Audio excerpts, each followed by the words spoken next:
Trinidad Tobago, for those of you who don't know, took on Bolivia in a friendly outside the FIFA international window. But Bolivia is preparing for some serious qualification games coming up. They have a good chance of making it to Qatar. And I got tongue tied there, to Qatar. And this game was definitely a test. Unfortunately, Trinidad Tobago lost 5-0. We have our analysis, which we'll do. It's very different from our usual analysis. It's a much more in-depth.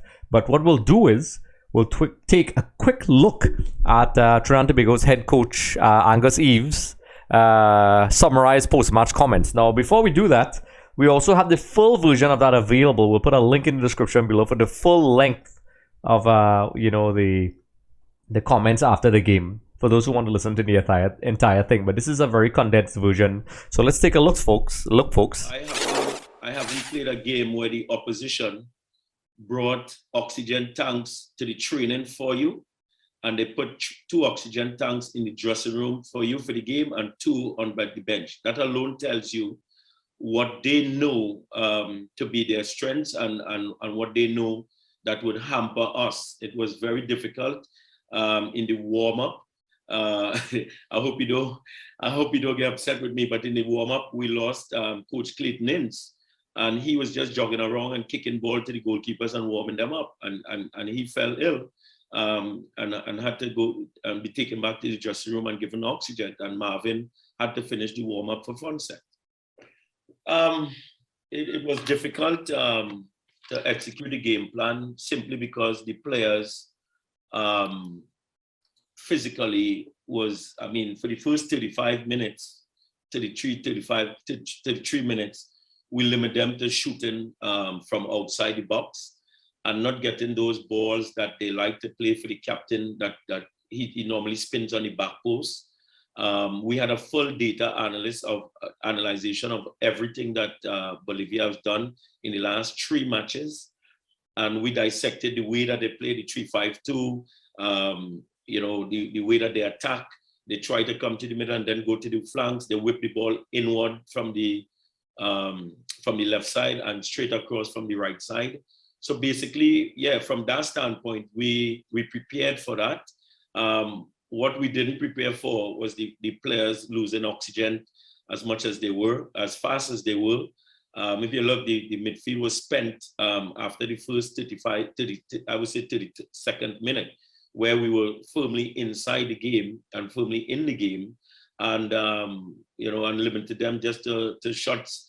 I saw a reporter put how much shots was taken from them, but how much of them were on target and how much of the shots, that wasn't in the statistics.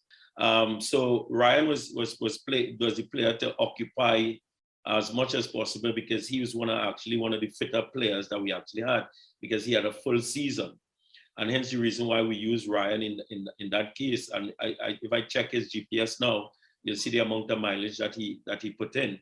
Unfortunately, we didn't keep the ball well enough to bring Ryan into the game so that we could have gotten to use the strengths that he has, which is that pace and power and shooting power. We couldn't reach him close enough to do so.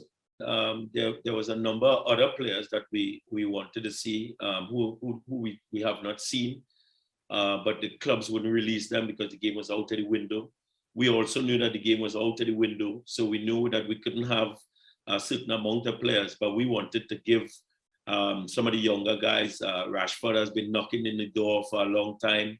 Malik Khan, who I think is going to be one of the players for Trinidad to watch in the near future. And I don't want to say this too much on the press because I don't want to swell his head. He's a young kid, 17, and I thought he acquitted himself very well when he came on the park yesterday. Fortune, I got to see him. I didn't see him before. I get to see him. And we were hoping to see Malcolm, who is a center forward. The likes of Isaiah Lee, we wanted to see him more in that game. But unfortunately, for club reasons, and some of the players couldn't come.